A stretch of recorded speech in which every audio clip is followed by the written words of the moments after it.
No, no, de ninguna manera.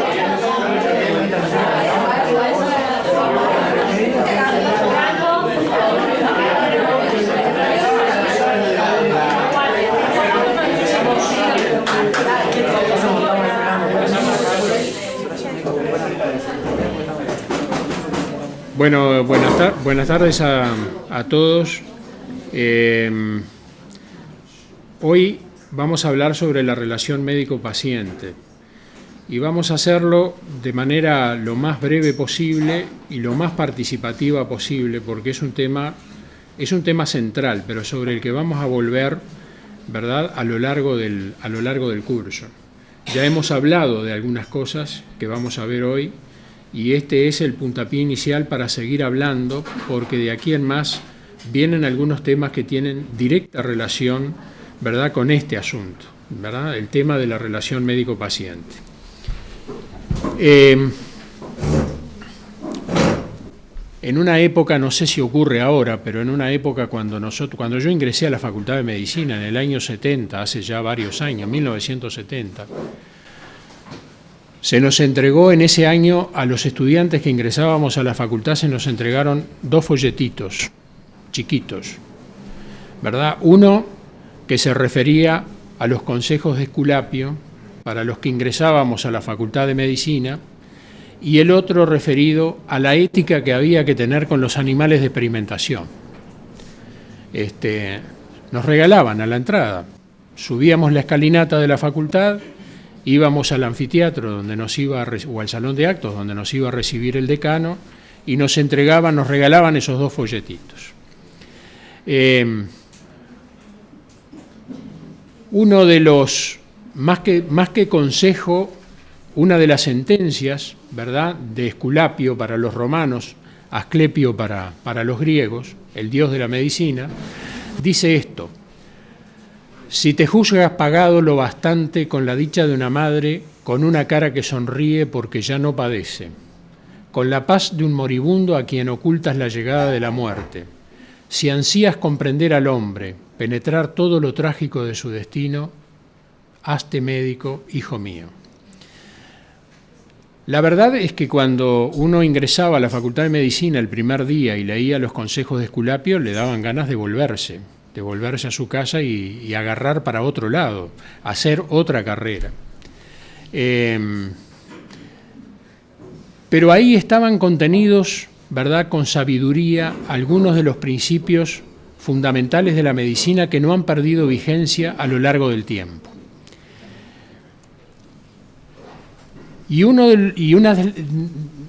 Una buena parte del texto de los consejos de Esculapio se refiere, o casi todo se refiere, a la relación médico-paciente.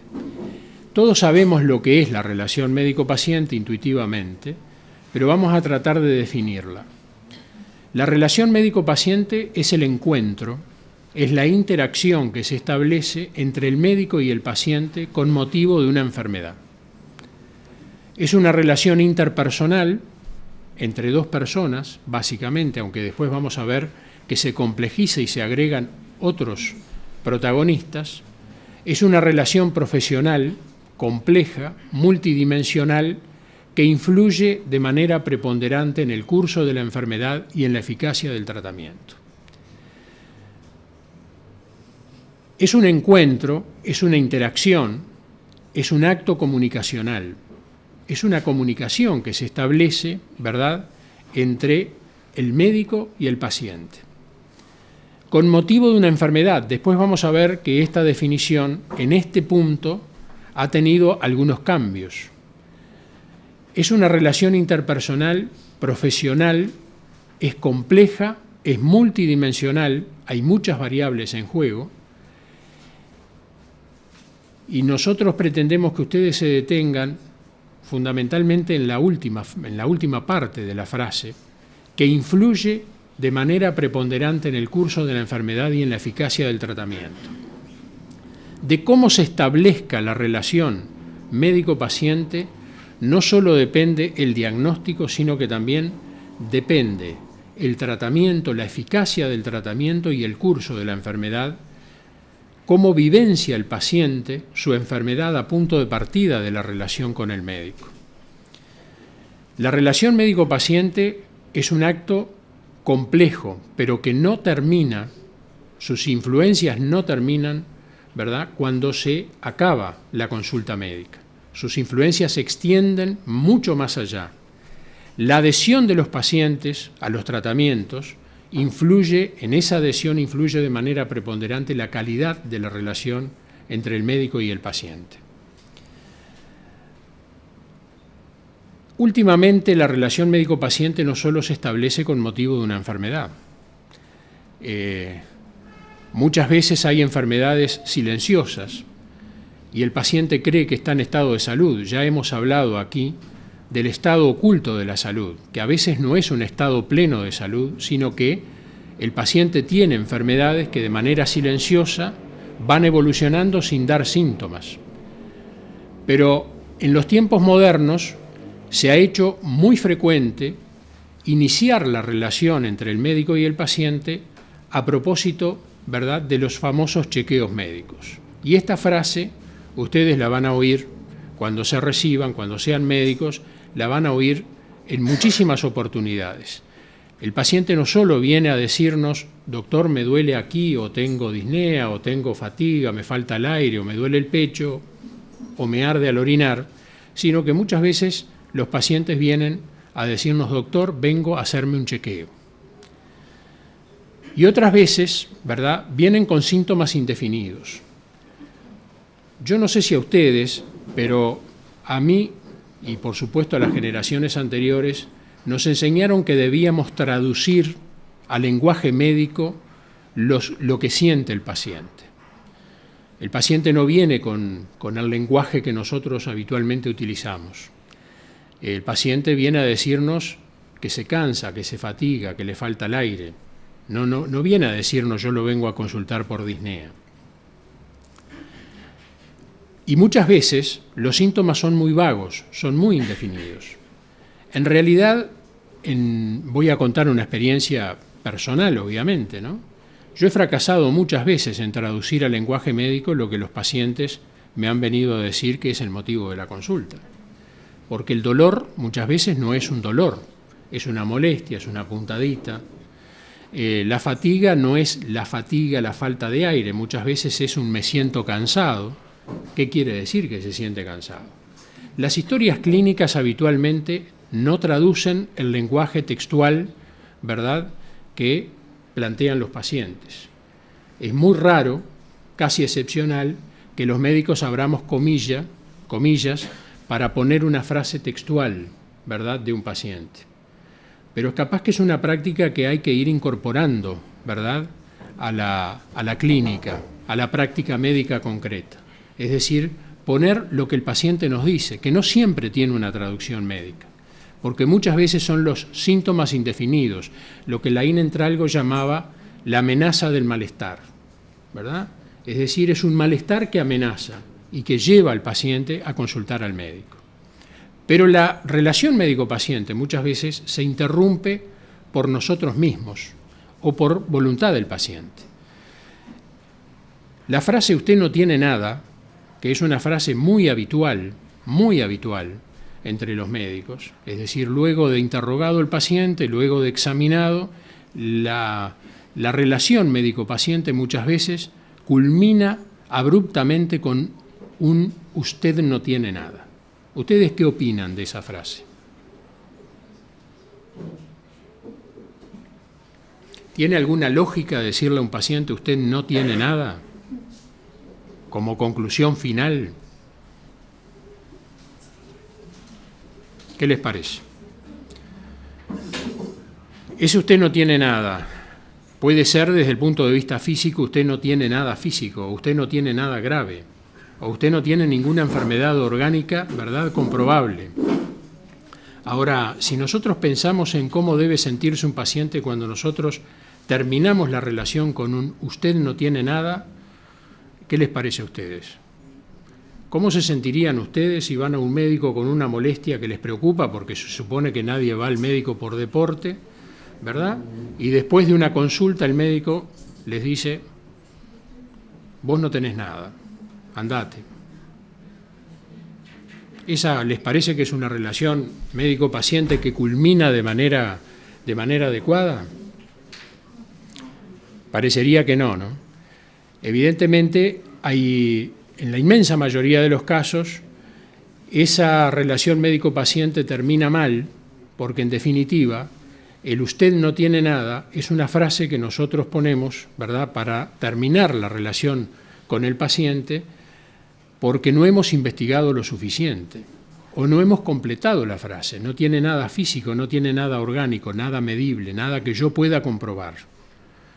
Pero sí puede tener, ¿verdad?, una queja, puede tener una vivencia, y es muy probable que usted no tiene nada aborte una relación médico-paciente mucho más adecuada, mucho más humana, mucho más fructífera. Y el resultado es muchas veces que el paciente no viene más.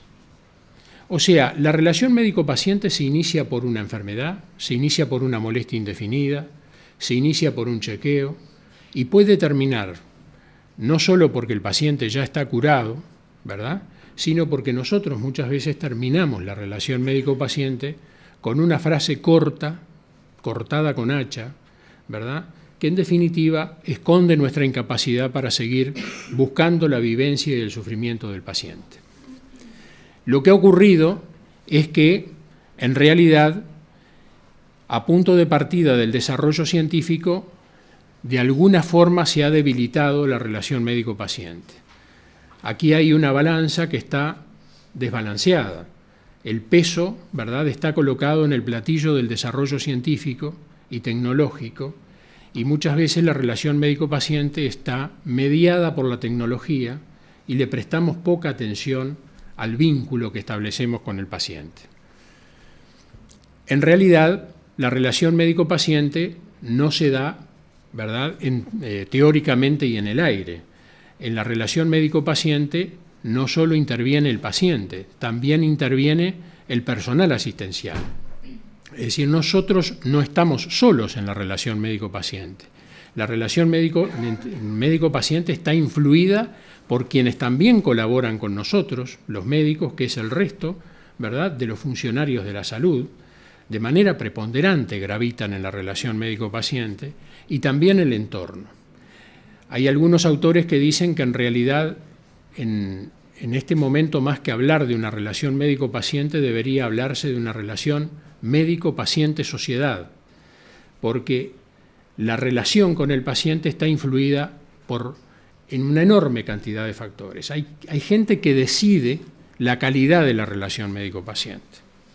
Por ejemplo, quienes deciden las políticas de salud están decidiendo sobre la calidad de la relación médico-paciente en la medida en que asignan los recursos suficientes o insuficientes, ¿verdad?, para que el acto médico sea un acto satisfactorio para ambas partes. Pero no solamente eso, también influyen quienes hacen las leyes, ¿verdad? Evidentemente la relación médico-paciente ha venido cambiando en los últimos tiempos. Incluso las leyes que consagran la reforma de la salud en nuestro país, que consagran los derechos del paciente, influyen decididamente, ¿verdad?, en lo que es la relación médico-paciente. O sea, la relación médico-paciente no se da en un gabinete aislado, ni siquiera en el consultorio particular del médico como era en otros momentos de la historia del país. La relación médico-paciente se da en un contexto determinado y sumamente, ¿verdad?, determinado por las decisiones de otros, y no solamente por las decisiones que nosotros tomemos como médicos o que tome el paciente para el curso de su enfermedad. ¿Por qué? Porque, entre otras cosas, la relación médico-paciente actualmente es una relación institucionalizada. Se dan instituciones, en instituciones sumamente complejas y muchas de ellas muy problemáticas. Por ejemplo, en este mismo hospital. Este hospital es una organización compleja que tiene sus problemas, que tiene sus conflictos y donde además se da muchas veces entre el mismo personal, nosotros incluidos, cuando hablo de personal de la salud, incluyo también a los médicos, se dan comportamientos que no están dentro de la pauta normal, son comportamientos agresivos, son comportamientos disruptivos. Trabaja mucha gente, en una situación de vivencia sumamente estresante, donde se dan este tipo de comportamientos que también influyen sobre la calidad de la relación entre el médico y el paciente, entre el personal del equipo de salud y el paciente. O sea, no podemos hablar, me propuse de alguna manera transmitirles la idea de que puede ser muy interesante hablar teóricamente de la relación médico-paciente, ¿verdad? Y después lo vamos a hacer o vamos a incursionar en eso. Pero lo importante es que todos aprendamos que la relación médico-paciente se da en un contexto determinado y la calidad de la relación médico-paciente no solo está determinada por la calidad del médico, está fundamentalmente determinada por la calidad del médico, pero hay otros, ¿verdad?, que deciden por nosotros. Y además la relación médico-paciente, en lo que tiene que ver con lo estrictamente técnico y científico, es decir, el diagnóstico, el pronóstico, el tratamiento, se hace en condiciones de incertidumbre.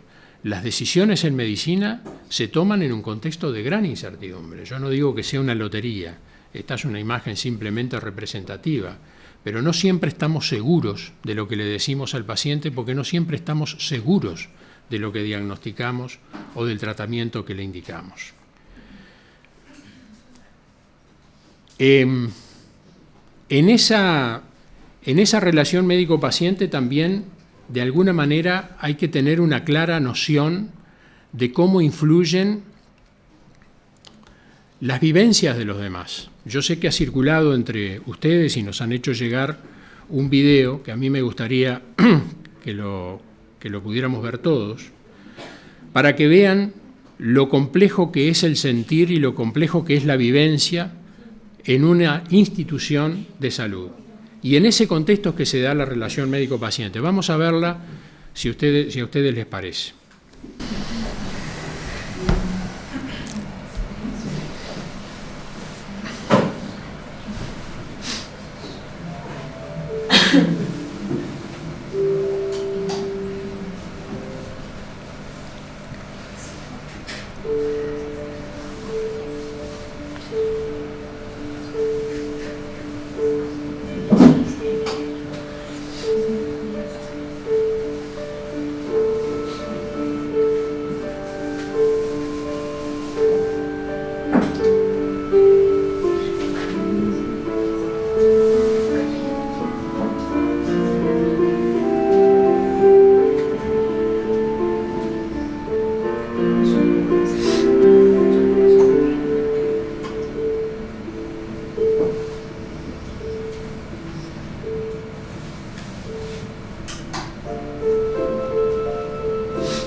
Más allá del mensaje que quiere transmitir este video, que promueve la comprensión, la empatía,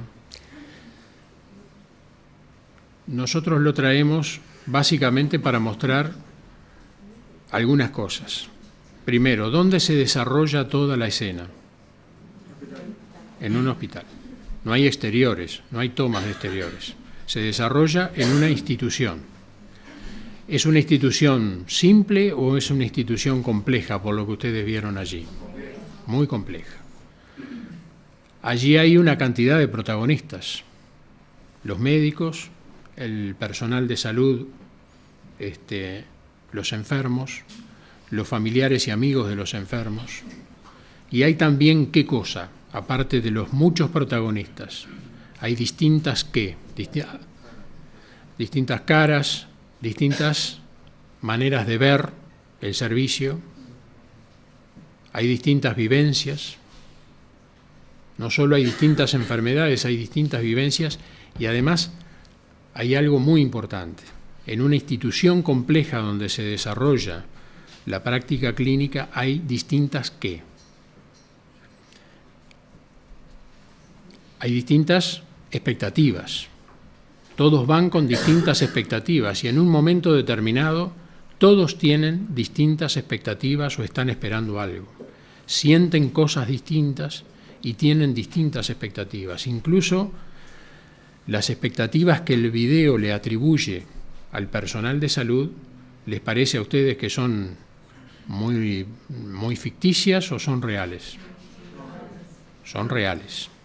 Hay gente que está atendiendo y que tiene una mirada de sí misma y de la realidad que muchas veces está centrada en el paciente y otras veces su expectativa está centrada en lo que le va a pasar.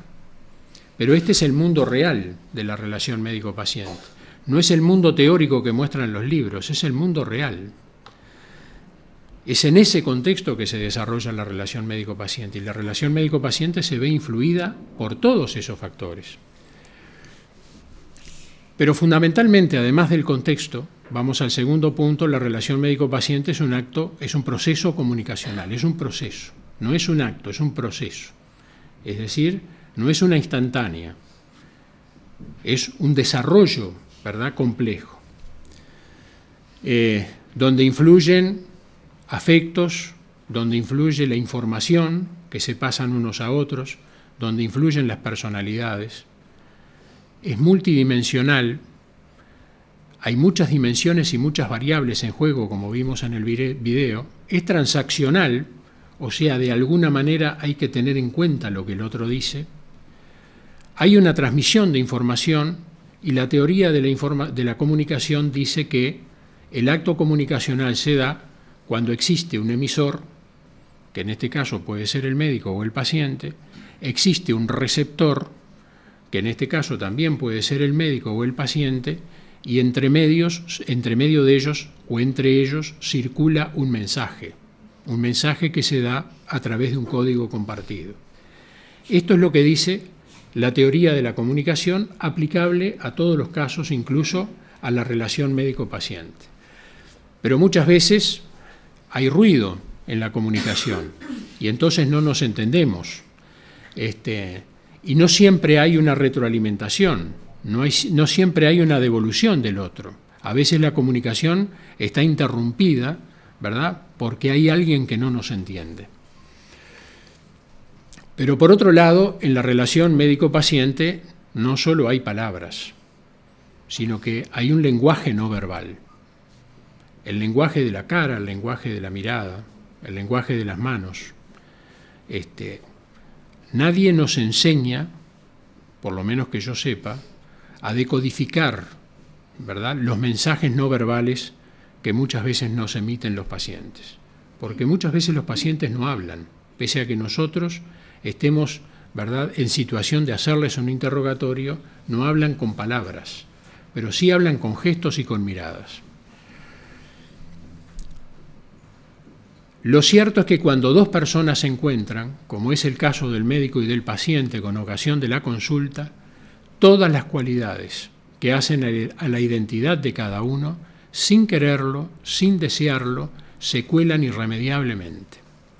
En la relación médico-paciente se meten, aunque nosotros tengamos cuidado de no hacerlo, una serie de variables que hacen a nuestra manera de ser y a nuestra manera de estar en el mundo en ese momento. Nosotros, los cuidadores de la salud, los médicos y el resto del personal del equipo, ¿verdad?, no somos seres que nos autonomizamos de nuestra vivencia cotidiana. También nosotros estamos en ese momento determinados por una compleja red de situaciones y de vivencias propias de nosotros mismos, de nuestra familia, de lo que nos ha pasado fuera del hospital a donde venimos a trabajar. En tercer lugar, el otro concepto que queríamos dejarles es que la relación médico-paciente es una relación asimétrica. Es decir, se da entre alguien que tiene necesidad de consultar por un problema determinado que advierte, ¿verdad?, el organismo que ya no es silencioso, se manifiesta a través de un síntoma determinado, y el médico que tiene los conocimientos, ¿verdad?, para solucionar ese problema. Es una relación asimétrica en todo sentido, ¿verdad?, en cuanto a posibilidades y en cuanto a poder. Esta relación médico-paciente y la influencia de la psicología de cada uno, ¿verdad?, como resorte y como recurso, fue analizada ya a comienzos del siglo XX por Freud.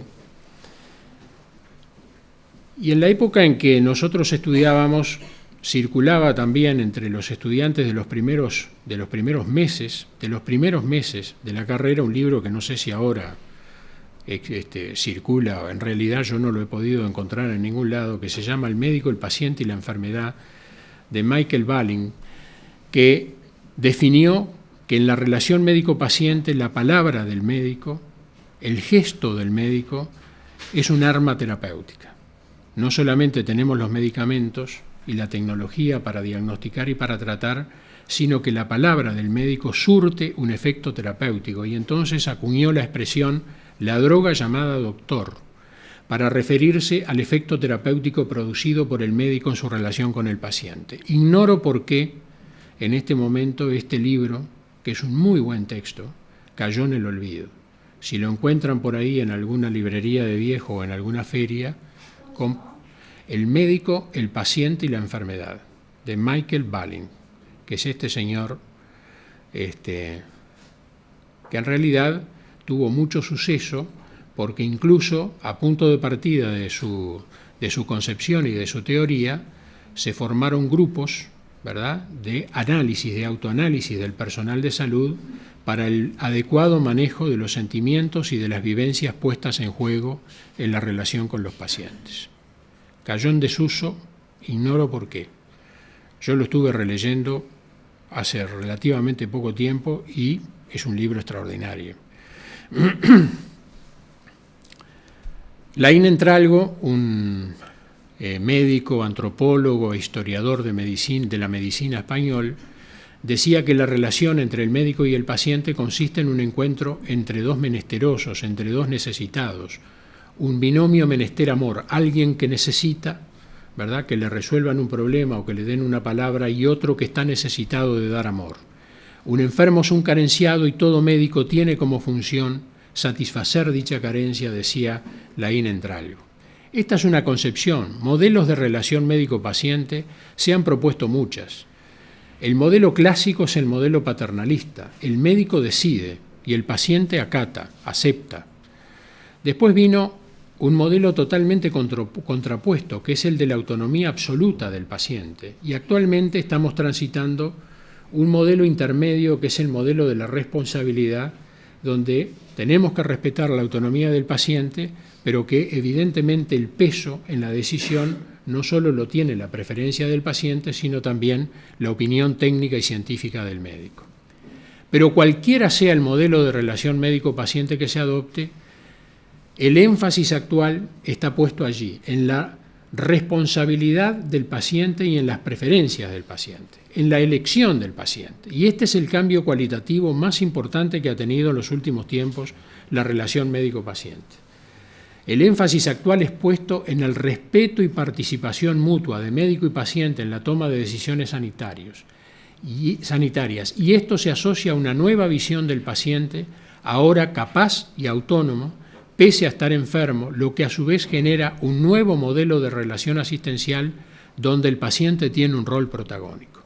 El principio bioético que da soporte a esta nueva concepción es el de autonomía. Yo recuerdo haber visto cuando era niño a colegas, ¿verdad?, que tenían una jeringa con un fármaco, se supone que era un fármaco, en la mano, y le decían a los familiares: si aguanta esta inyección, se salva, pero si no aguanta esta inyección, yo no doy un real por él. Y nadie preguntaba por qué se hacía eso y qué tenía la jeringa. Eso no me lo contaron, lo vi. Era el ejemplo del paternalismo médico y del autoritarismo médico. Hoy es impensable, ¿verdad?, que la relación médico-paciente transcurra por esos códigos. Pero además de un encuentro comunicacional, la relación médico-paciente es un encuentro bioético.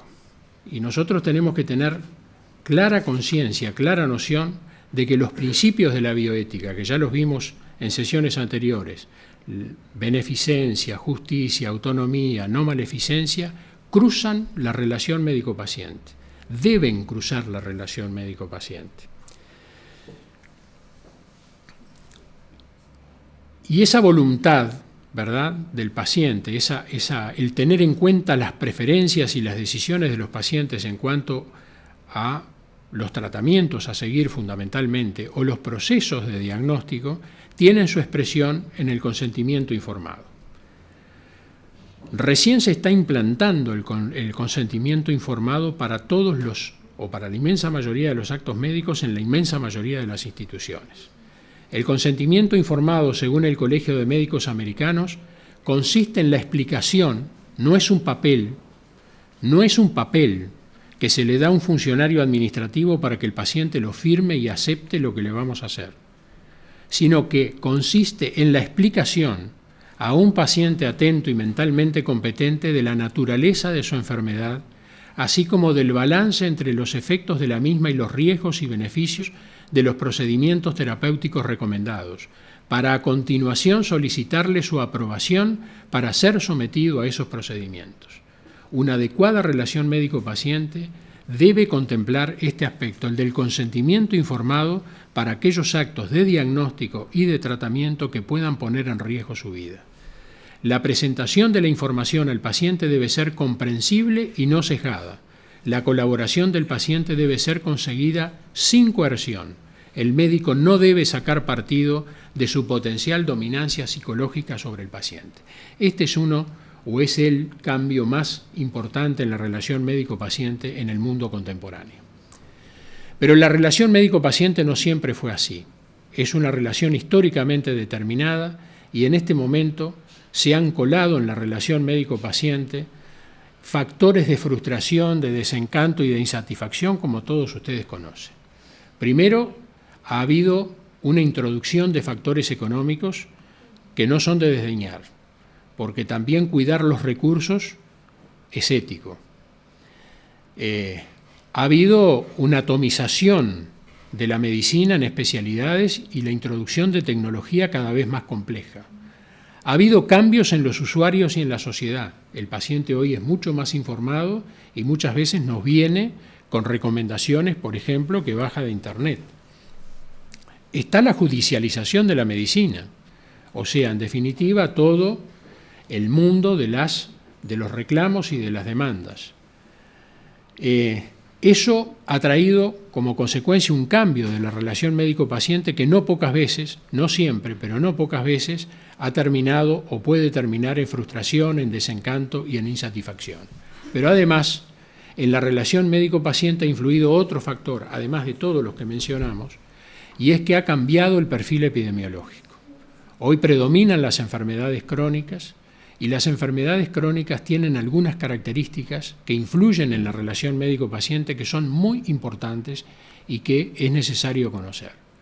Primero, las enfermedades crónicas establecen un contacto prolongado entre el médico y el paciente, por su misma característica de cronicidad.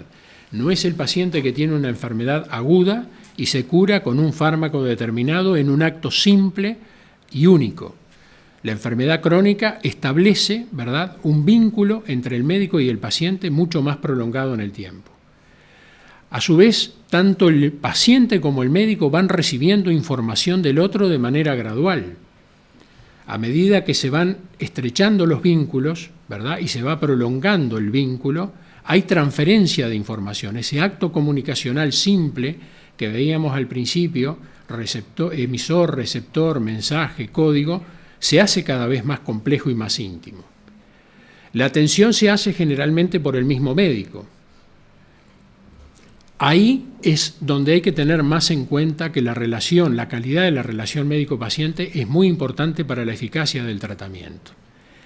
Las enfermedades crónicas, además, establecen los conceptos de educación y de cuidado. En una enfermedad aguda, ¿verdad?, uno trata de resolver el problema agudo, pero el problema de la educación queda para el consultorio y generalmente el ambiente más propicio es el de la enfermedad crónica. Y la enfermedad crónica también debe ser vista como una oportunidad, como la oportunidad para, a través de ese contacto prolongado, establecer una óptima relación con el paciente. Como ya vimos en las sesiones anteriores, como sexto punto, la relación médico-paciente también es un encuentro narrativo. El paciente viene con preguntas, hay incertidumbres, no solo de parte del paciente, qué tengo, qué me pasará, sino también de parte del médico, qué tendrá este paciente con esta sintomatología que no siempre se presenta de manera clara. Y muchas veces no solo se presentan palabras, también en un lenguaje no verbal, pero todas estas preguntas y estas incertidumbres se establecen o se manifiestan en palabras. Y allí teníamos lo que habíamos visto en las sesiones anteriores, que distinguir lo biológico a través de la enfermedad y lo biográfico a través de la vivencia de la enfermedad. Rita Charon, que es esta señora que ven acá, es una médica norteamericana que se la reconoce como la fundadora de la medicina narrativa. Ella hace una definición, que por razones de tiempo no la vamos a leer toda, sobre la medicina narrativa, pero sí vamos a citar una frase de Paco Maglio que dice: para la medicina basada en la narrativa, más que el interrogatorio se necesita un escuchatorio, más que un dígame y un oír es un cuénteme y escuchar. Un aforismo hipocrático ya lo manifestaba hace 2500 años. Muchos pacientes se curan con la satisfacción que le produce un médico que los escuche. O sea, no solo es un acto comunicacional determinado por un contexto determinado, no solo es un encuentro bioético, no solo es un encuentro técnico, por supuesto, sino que también es un encuentro narrativo. Y Paco Maglio habla más que del interrogatorio, de un escuchatorio. Requiere, ¿verdad?, de escuchar al paciente.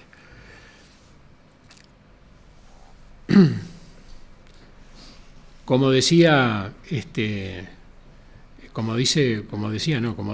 porque vive Mario Bunge en este libro que también es muy recomendable, Filosofía para Médicos, hay enfermos, no enfermedades. Los primeros son entes concretos, los enfermos son entes concretos. Las enfermedades son clases, son especies, son tipos, son taxonomías, son clasificaciones. Lo veíamos también anteriormente, en los libros de medicina están las enfermedades, pero no hay enfermos.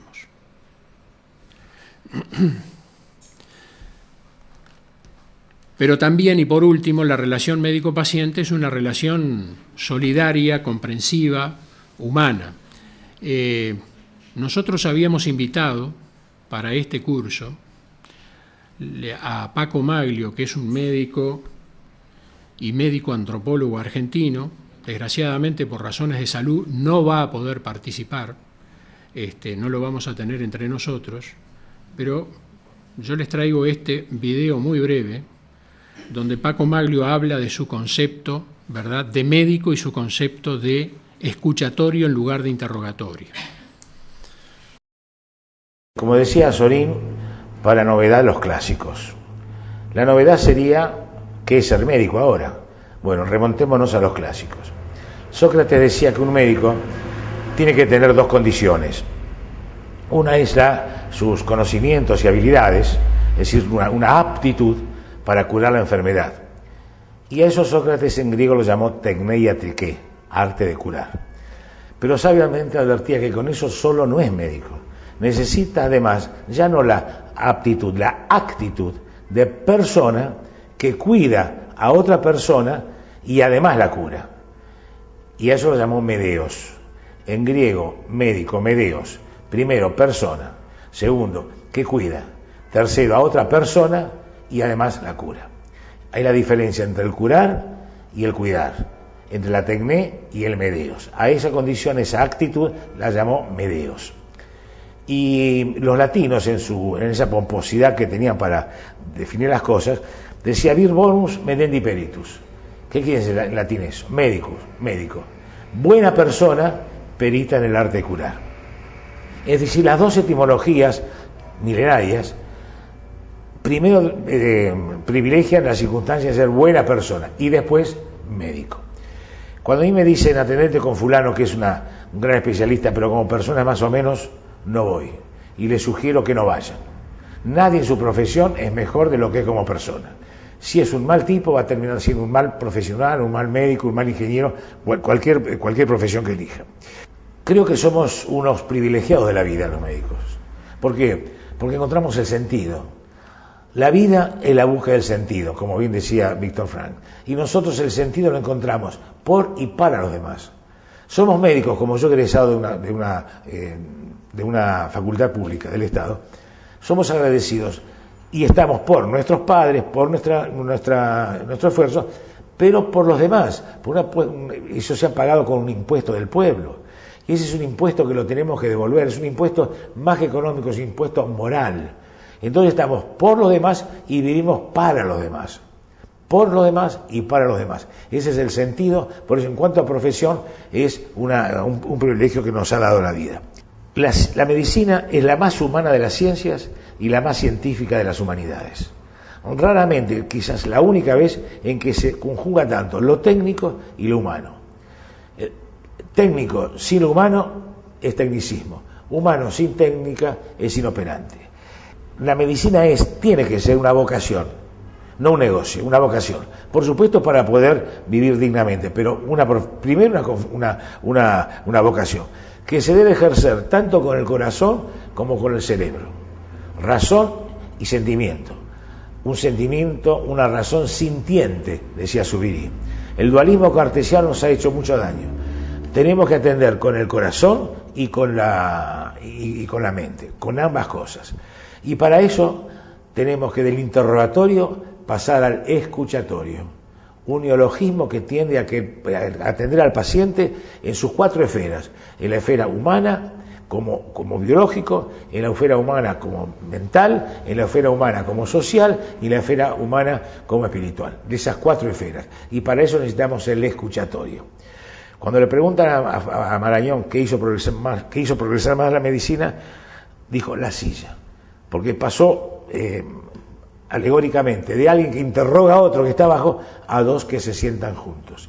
Es una relación vincular, democrática, donde poderes y saberes fluyan fluidamente sin ningún tipo de sometimiento. Ni el paciente sometido al médico, ni el médico sometido al paciente. Que la relación médico-paciente sea un encuentro, como decía Lenin Tango, entre 2 menesterosos, es decir, entre 2 necesitados. Alguien que necesita ser curado y nosotros que necesitamos curar. Una relación médico-paciente que sea empática, que sea de aceptación moral y que sea de veracidad. Con virtudes de la ecuanimidad, tratar al último de los desposeídos con la misma diligencia que al más de los poderosos. Con ecuanimidad, ser fieles a la confianza. Y con la dignidad, como respeto como persona, dignidad a la privacidad y a la confidencialidad. En ese sentido, vamos a ser médicos en tanto somos humanos, no somos máquinas. Y como ahora se habla de la dignidad de la muerte, la otra posibilidad que nos da la vida, valga la paradoja, es asistir dignamente a alguien que se va a morir. Y asistir dignamente a alguien que se va a morir es una muerte sin dolor, con espacio y tiempo para recibir y transmitir afectos, y si el paciente lo pide, con lucidez, porque ya advertía Heidegger que es el momento más reflexivo de la vida. Es el único intransferible momento en que, mensurando lo vivido, podemos desentrañar lo vivido, el sentido del destino. En palabras de Petrarca, morte digna, honora vita. Muchas gracias. Paco Maglio es un referente de la medicina y de la reflexión acerca de la medicina en América Latina y quizás en el mundo. Es un médico argentino. Habíamos previsto, reitero, que nos acompañara en esta empresa, pero por razones de afectación de su salud no nos va a poder acompañar. Ahí dejó planteadas, después le podemos pasar este video, pero dejó planteadas algunas frases cargadas de sentido que sería bueno, ¿verdad?, que ustedes retomaran y reflexionaran sobre ellas. Nadie es mejor médico que lo que es como persona. Este tema lo vamos a retomar casi al final. La compañera Isabel del Valle, que estuvo con ustedes en 2 sesiones anteriores atrás, con respecto a este arte de escuchar que propone Paco Maglio y del valor terapéutico de la palabra, escribió en un artículo esto que me parece que es muy importante. El paciente viene con interrogantes, viene con preguntas y espera irse reestructurado.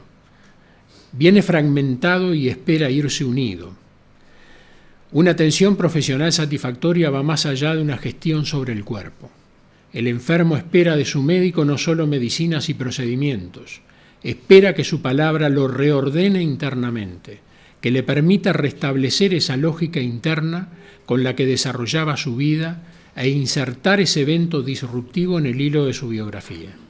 El médico oficia de agente de reestructuración simbólica, ya que a través de su palabra, su capacidad científica y su aptitud para el cuidado, restituye al sujeto fragmentado a algún estado de integridad física y emocional. Es decir, el paciente que viene fragmentado, el paciente que viene con interrogantes, el paciente que viene dividido, espera que de alguna manera el médico, a través de su capacidad científica y técnica, pero también a través de su palabra, lo reestructure internamente. Por eso, Paco Maglio habla del arte de escuchar, ¿verdad? Porque para reestructurar internamente a alguien necesitamos escuchar y comprender su mensaje. Norbert Bensaïd, un médico francés que trabajó en los barrios de París,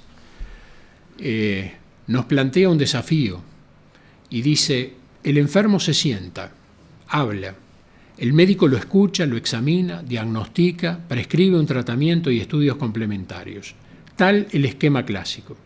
Pero lo que vino a buscar el enfermo, lo que hace irreemplazable la medicina general, desborda este esquema siempre. Es decir, como que nosotros, cuando hacemos solamente el diagnóstico y el tratamiento, nos quedamos cortos. No hemos satisfecho totalmente al paciente que viene con otra cosa, porque quizás no lo hemos escuchado. Paco Maglio también dice: la relación médico-paciente se tecnologiza y se despersonaliza, por eso es alienante. Desaparece el otro como persona. Para el paciente, el médico es un técnico con guardapolvo que extiende recetas, y para el médico, el enfermo es un libro de texto con signos y síntomas que hay que interpretar y codificar. En este tipo de relación médico-paciente desaparece la otredad, el otro, la otredad humanizada. Son dos yoidades despersonalizadas, dos yo, separados. No quiero ser ridículo en el planteamiento de situaciones extremas, pero puede suceder que en una relación médico-paciente ni se miren.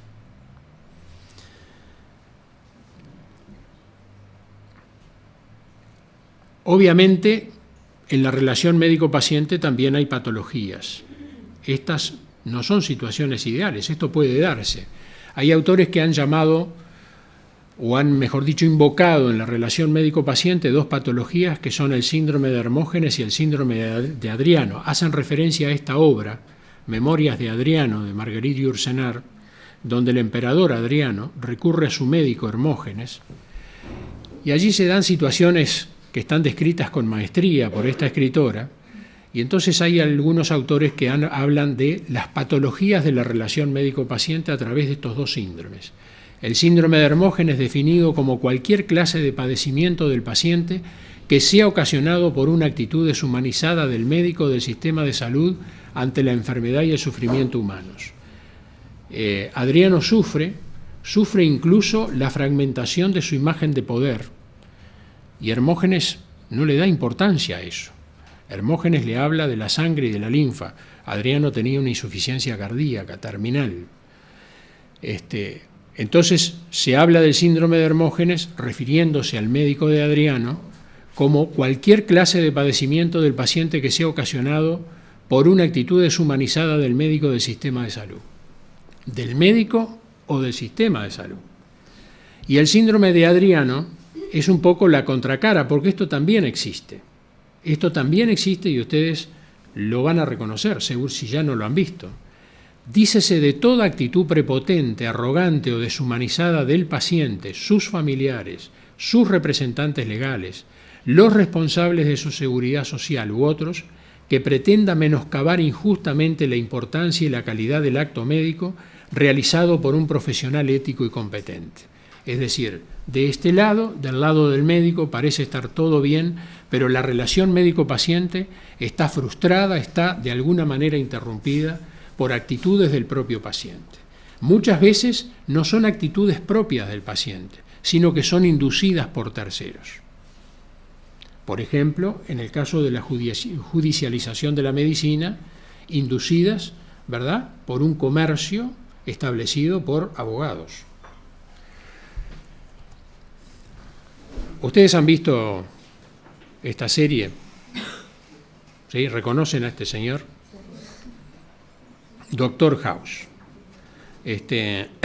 Hay gente que no le da importancia. Yo, para mí, es una serie espectacular. Realmente merece verse, porque ¿cómo es el Doctor House? ¿Cómo? Arrogante. ¿Qué más? No ve a los pacientes. ¿Qué más? Poco ortodoxo. Muy técnico. Lucha constantemente con las enfermedades que cuesta diagnosticar. O sea, son las que más le gustan. ¿Y cómo es como diagnosticador? Excelente. Excelente. Es excelente. Como diagnosticador es excelente. Hace los diagnósticos más difíciles, los diagnósticos más complejos, los hace el Dr. House. Todos le dejan los diagnósticos más difíciles y más complejos a él. En realidad es un personaje que todo estudiante de medicina y todo médico debería analizar en profundidad, y ha sido objeto de estudio. Hay un libro que es que se llama La filosofía de House, que está escrito por filósofos y médicos norteamericanos, donde repasa, ¿verdad?, cuáles son las características principales del Dr. House como médico. Brillante desde el punto de vista técnico, ¿verdad?, pero es un autoritario. No respeta la autonomía del paciente. Es la imagen del antimédico. Yo creo que vale la pena verlo, ¿verdad?, en tanto es la imagen de lo que no debería ser, de lo que no debería ocurrir. También está el tema personal, ¿no? También está el tema personal. Sí. Vive tomando pastillas. Vive tomando pastillas. Ahí también te explica un poco la evidencia de cada uno. Exacto. Exactamente. Está muy bien eso.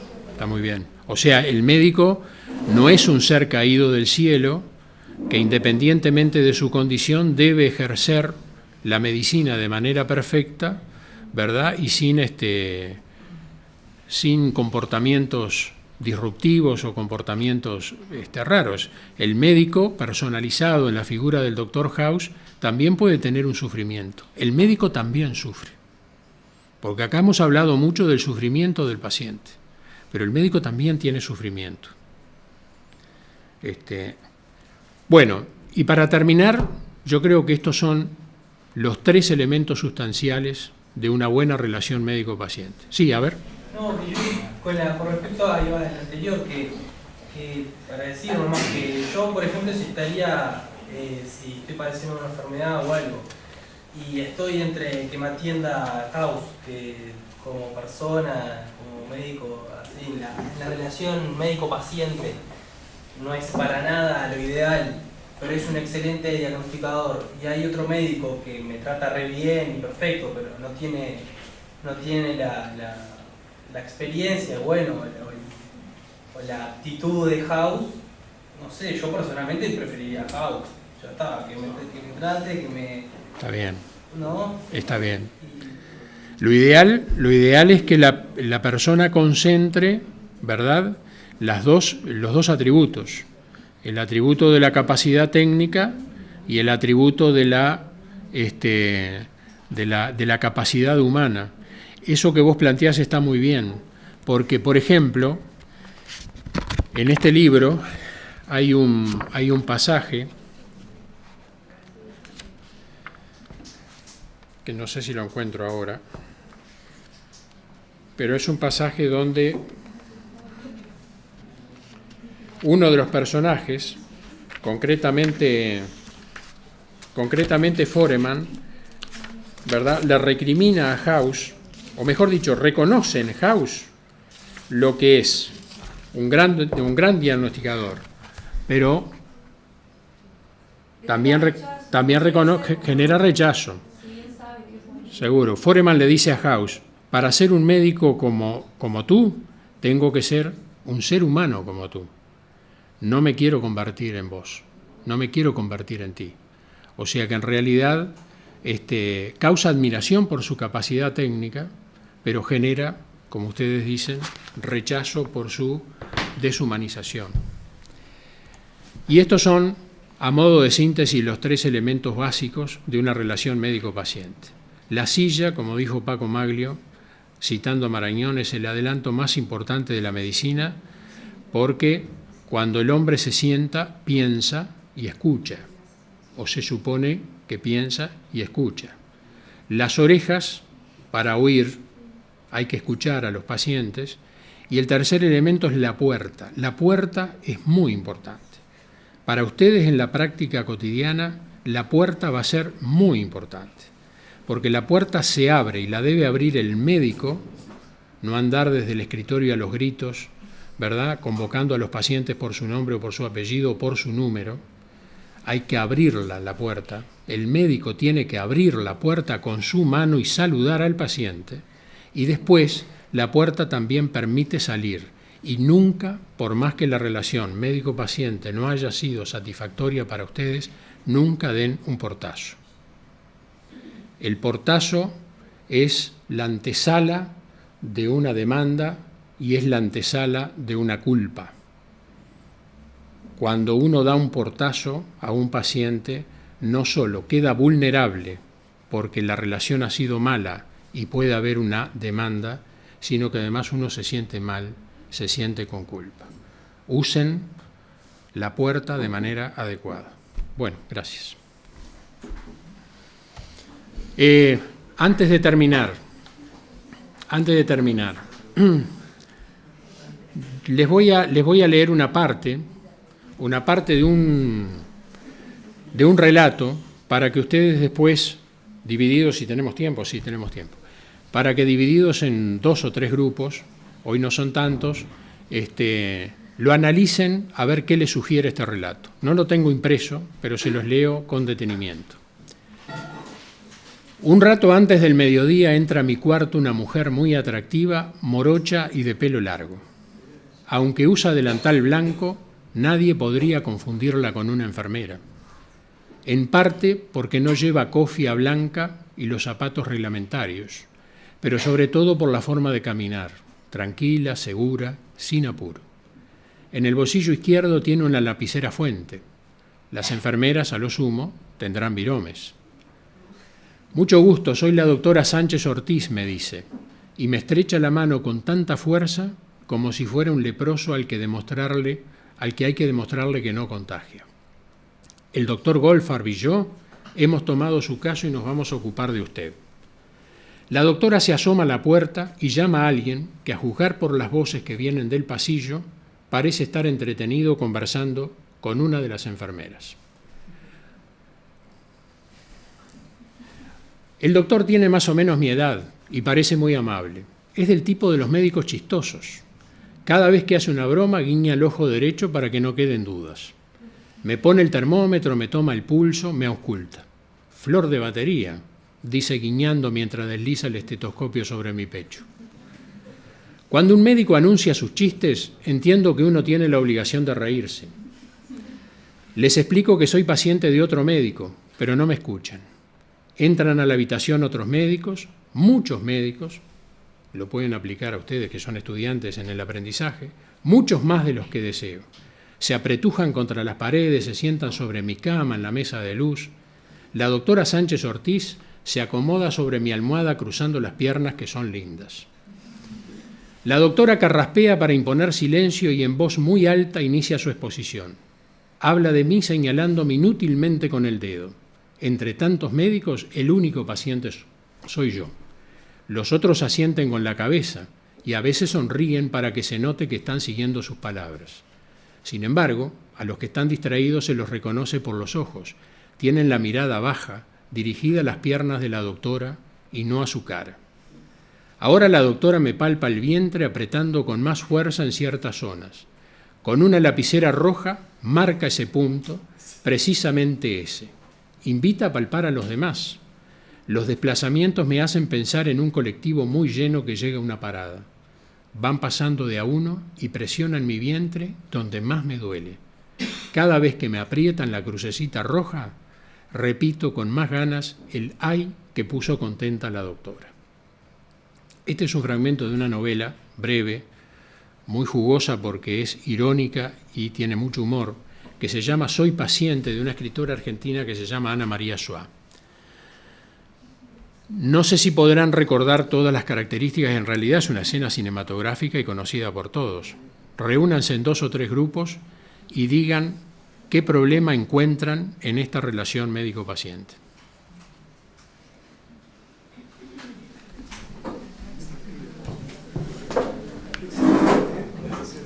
¿Sí, doctor?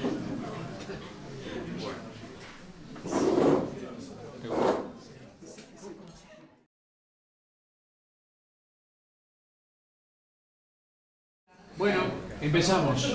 ¿Se acuerdan del texto, no? Sí. El texto es fácilmente recordable. Sí. A ver, algún grupo que empiece. Este grupo o el grupo del fondo. El que quiera. ¿Qué les sugiere? Que hablen de cualquier cosa que les haya llamado la atención de ese texto. Las piernas. Las piernas. Que no pidió permiso el médico para hacerle las maniobras de examen físico. La doctora. No le dio la información de que iba a venir más médicos, de que todos se lo iban a palpar, de marcarlo hasta con la lapicera, no sé. Como que no se respetó la autonomía del paciente. Y que por más que él se quejara, todos seguían tocando. Bien. Se le debe decir al paciente las maniobras que hay que hacer. Sí, Al paciente hay que anunciarle las maniobras que se le van a hacer. Y que van a ser 10 manos que lo van a tocar. Y en este caso, anunciarle que van a haber otros.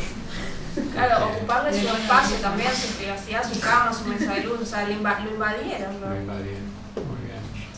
Y pasa en clase nosotros cuando estamos en sala, o sea, va a sonar medio bruto, pero nos ponemos contentos de la desgracia que tiene otro, como dice, porque es algo que estamos viendo nuevo y es lo que le pasa a este hombre, que él se quejaba de su dolor y la doctora y los estudiantes contentos, todos tienen lo que pasa siempre. Lo que hacía sufrir al paciente era el motivo por el cual los médicos se ponían contentos. La doctora porque lo descubrió al dolor, el lugar del dolor, y los demás porque lo podían reproducir, ¿no? ¿Eso es una parte deshumanizada de la medicina o es una forma de hacer la medicina de manera incorrecta y deshumanizada?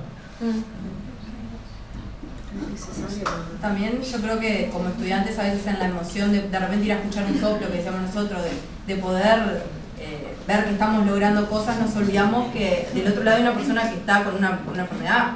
Y juega un poco eso, la alegría de ver que uno va aumentando sus conocimientos y sus capacidades contra la persona que está enfrente, que es una persona que sufre. ¿Qué otra cosa?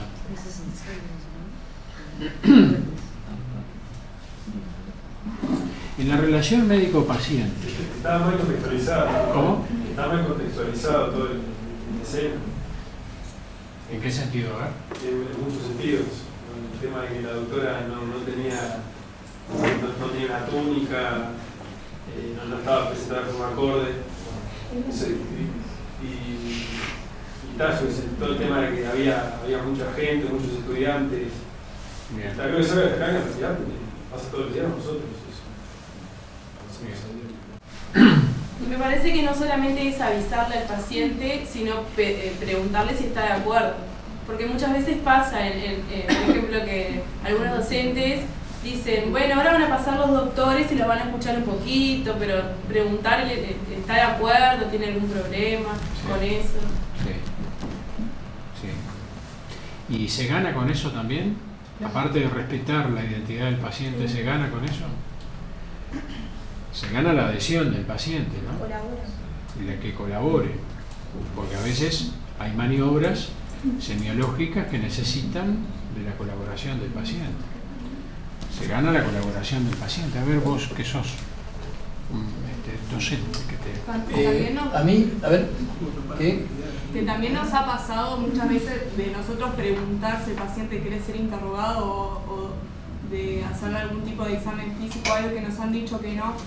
Y muchas veces se ve como frustración por parte nuestra de, qué horrible, se ve que no le habré caído bien, que no quiere que yo le haga el interrogatorio. Y hay que pensar un poco que a veces es porque ya lo interrogaron 5 estudiantes antes que nosotros, o ya fue el médico a pasar visita, ya lo vio el residente del piso, el especialista y un montón de cosas. Y capaz que no es tanto porque seamos estudiantes que a veces no nos dejan o no quieren, y también respetar eso, ¿no? De que si no quiere, bueno, da media vuelta y te vas. O simplemente se pasó una mala noche, no durmió y quiere dormir, no tiene por qué, o sea, si uno pregunta... Yo este texto no lo conocía y les voy a decir lo que a mí me impresiona, ¿no?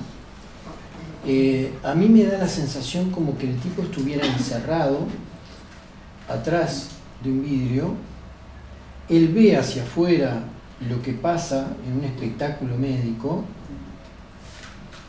están hablando de él y cosas por el estilo, pero él está totalmente aislado, está totalmente solo. Cuando habla, por ejemplo, un médico anuncia sus chistes, entiendo que uno tiene la obligación de... Les explico que soy paciente de otro médico, pero no me escuchan. De él, realmente, el escuchatorio no existe. Claro. No existe el estar atento a lo que le está pasando. Nadie puso atención a lo que está pasando. Lo único que ponen atención es al fenómeno biológico de apretar, producir dolor y hay. Pero ¿qué está pasando en el interior de esa persona que tienen ahí? Está tratando la enfermedad, o sea, están mirando la enfermedad y no al enfermo. No al enfermo. Lo muestran como si fuera algo, una pieza de un museo y ya está. Pero a través del relato, vos te das cuenta, todas las vivencias que el individuo va teniendo, está viviendo, mientras todos los demás lo están tratando como objeto. Y acá nos preguntábamos a ver qué pensaría él, o bueno, qué piensan todos los pacientes cuando se pasa visita y empiezan a hablar del paciente, no todo con ese lenguaje médico. Y claro, a mí me pasó que la profesora de repente empezó a hablar algo nada que ver de lo que tenía el paciente, un estado más grave, no me acuerdo. Y el paciente miraba así con unos ojos bien abiertos y la profesora le dijo, no, quédese tranquilo que usted no tiene esto. A veces no se aclara. Y te queda la duda igual, porque eso estás ahí en una cama y hablando de otras cosas que de repente entienden poca cosa o no mucho.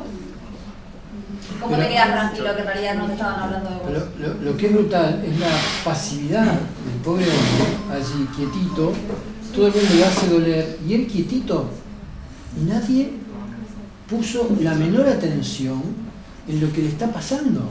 No. Muchas veces al paciente también me parece que les generan como que están obligados como a prestarse para nosotros. Y creo que muchas veces los docentes también nos dicen obviamente cada uno con su forma, y no, digo, no todo el mundo habla igual, pero como, entre comillas, capaz que es horrible lo que voy a decir, pero como son pobres y se están tratando en el hospital, están obligados a que nosotros les tenemos que estar atendiendo, ver, tocar. Y a mí me da la sensación como que a veces los médicos mismos, ¿no? Y los estudiantes, como que en verdad los pacientes son usados, no son tanto tratados como pacientes, sino como, no sé, cosas de exhibición así. Porque vos muchas veces como estudiante le preguntás si sabe qué es lo que tiene o algo, ni el paciente sabe qué es lo que tiene. O sea, como que la dolencia y el mal del paciente queda reservado para el saber médico. Pero en verdad la persona que debería estar enterada tendría que ser el paciente, y muchas veces ni ellos saben qué es lo que tienen. Sí. Es el contrato invisible que hablamos. Yo he visto cuando era estudiante de clínicas que iba a la graduación a preguntarle al paciente si se dejaba examinar por estudiantes, el paciente se negaba y ahí le hacía sentir culpable. Decía, no, pero usted le está dando servicio, usted no quiere, bueno, yo tampoco lo voy a venir a visitar. Y así está, es bastante claro lo que dice Foucault, que la medicina usa a los pobres para aprender de su cuerpo el saber. Hay un contrato que no está escrito en ningún lado, que nosotros aprendemos con los pobres, les damos el servicio, pero ellos tienen que prestar su sufrimiento y su cuerpo. Y luego nosotros vamos a atender a los mutualistas. Eso sucede tal cual. Eso es así. Eso es así. Hay otro aspecto que recién dijo una compañera, que yo lo había pensado. Pero ¿qué? Una cosa que tengo sobre lo que dijo, porque ahora, por ejemplo, eso cambió mucho con el tema de hay gente que, o sea, yo conozco que se atiende en clínica porque está el médico que se trató toda la vida, que no atendió más en la mutualista y se quiere seguir atendiendo con él y se atiende en clínica. Sin embargo, tienen la plata suficiente y de sobra para pagarse una mutualista. Sin embargo, eligió atenderse en clínicas. Mismo la gente que va a parir, en vez de ir al Pereira, se va directo a clínicas, aunque no tengan un parto de alto riesgo obstétrico, y van a clínicas porque no, que acá mi madre se atendió acá, mi abuela acá, y no sé qué, y que acá están los mejores, y que, o sea, sí, sin embargo. Por otro lado, yo he escuchado también muchas veces, bueno, la gente sabe que cuando viene acá es un hospital universitario, y como es universitario, se lo tiene que bancar. hay que bancarse. O decir de que a pacientes de que o sea, que es universitario, que si no les gusta que vayan estudiantes, que se vayan a otro lado, y a veces se comienza a pensar, todos los hospitales públicos hay estudiantes, o la mayoría, y capaz que esa persona no puede ir a otro lado a atenderse donde no haya estudiantes. Lo otro que quería hacer referencia, no sé, una vez si fuiste tú, la violación del espacio privado.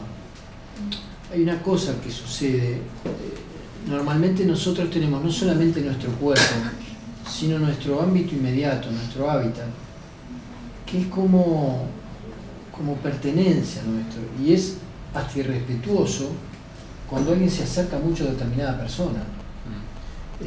Acá, por ejemplo,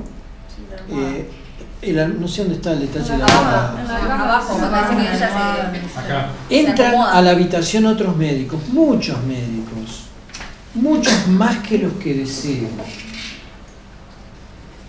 Se apretujan contra las paredes, se sientan sobre mi cama, en la mesa de luz. La doctora Sánchez se acomoda sobre mi almohada, cruzando las piedras que son lindas. Es decir, hay un fenómeno de violación de su intimidad.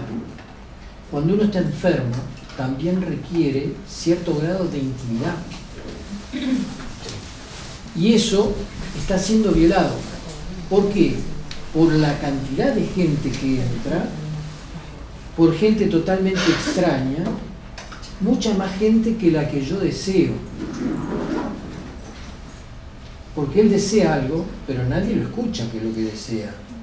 A pesar de lo que él desea, entran igual. Es un gesto violento.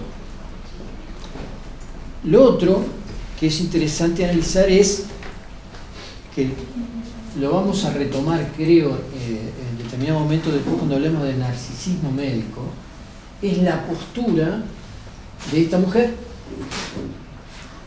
Si ustedes ponen atención, lo único que a él lo satisface de alguna manera es la presencia física de esta mujer, que es muy agradable. Al mismo tiempo, y ese comportamiento es muchas veces el comportamiento narcisista de muchos médicos que hacen ostentación de su propia figura. Lo vamos a ver después con más detención. Yo me acuerdo, ese personaje me hacía recordar a una docente que nosotros teníamos hace un tiempo atrás, que era tal cual. Nosotros no prestábamos atención a la clase porque se sentaba con las piernas cruzadas arriba de... y era una ostentación de su físico, era muy bonita, pero no tenía por qué hacerlo. Lo hacía sabiendo que eso provocaba en el otro determinada... y ella lo hace ostensiblemente por los estudiantes y por el enfermo. La relación médico-paciente queda, por tanto, alterada por esa otra forma también de personificarse frente al enfermo. Si yo utilizo determinadas características mías personales para impactar en el enfermo, estoy haciendo cosas que están por fuera, es decir, dentro de las cantidades de factores de la relación médico-paciente, esa también importa. En la manera que yo me comporto seduciendo al paciente, eso también altera la relación médico-paciente. Independientemente de que una mujer puede ser muy linda, muy atractiva y uno puede tener una relación con ella fuera del ámbito de la relación, cuando lo metemos en la relación médico-paciente, se altera. Acá también altera el comportamiento de los colegas. Y el comportamiento de los colegas. El paciente, digo, también eso plantea, aparte del narcisismo médico, plantea una realidad que no la vamos a tratar en este curso, aunque sí probablemente el año que viene lo incluyamos en el programa, que es cómo se afecta por la enfermedad, si es que se afecta la mirada erótica del paciente. Por estar enfermo, se afecta el erotismo del enfermo, ¿verdad? Se pierde la mirada erótica. Acá en este caso queda absolutamente demostrado que este enfermo, que no sabemos qué es lo que tiene, no pierde la mirada erótica. La mirada erótica se posa sobre las piernas de la doctora. También hay una mirada erótica de los médicos, que ven alterado su comportamiento por el narcisismo, digamos, de la doctora. Eso también circula en la relación médico-paciente. La relación médico-paciente no es simplemente una transferencia de información, de un mensaje, ¿verdad?, entre dos protagonistas, el médico y el paciente, ¿sí? Circulan, se cuelan, como habíamos dicho en la exposición, se cuelan aquellos factores que nos hacen seres humanos, que nos constituyen o que constituyen nuestra identidad, se cuelan en la relación, no se dejan en la puerta del consultorio, del lado de afuera. Todo eso, ¿verdad?, condimenta, enriquece el relacionamiento. Y por otro lado, hay que también acostumbrarse a que es falso que existe una unidireccional en la relación médico-paciente. El médico es el que ve al paciente a ver si tiene cambios de color, a ver si tiene una tumoración, a ver si late en el lugar el ápex o no, ¿verdad? No solamente el médico mira al paciente, también el paciente mira al médico. Este es un relato en primera persona de un paciente, como decía Álvaro, parece estar aislado, pero no pasivo. Está mirando, está viendo, no está pasivo, está quietito, pasivo físicamente, pero está mirando, mira todo.